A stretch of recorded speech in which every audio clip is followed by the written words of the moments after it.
ఆ సీతారాములిద్దరూ కూడా ఎన్నో ఋతువులలో ఆనందంతో కలిసి సంచరించి ఆనందించారట.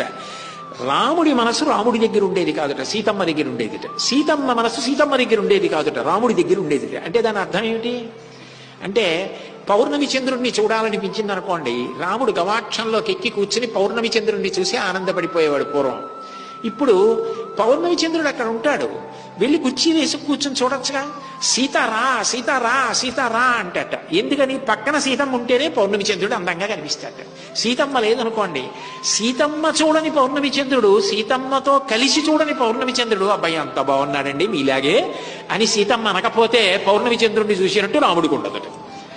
రాముడితో కలిసి పౌర్ణమి చంద్రుడిని చూడకపోతే సీతమ్మగా పౌర్ణమి చంద్రుడిని చూసినట్టు ఉండదట. కారణం, ఆయన మనసు ఆవిడ దగ్గర ఉంది, ఆవిడ మనసు ఆయన దగ్గర ఉంది.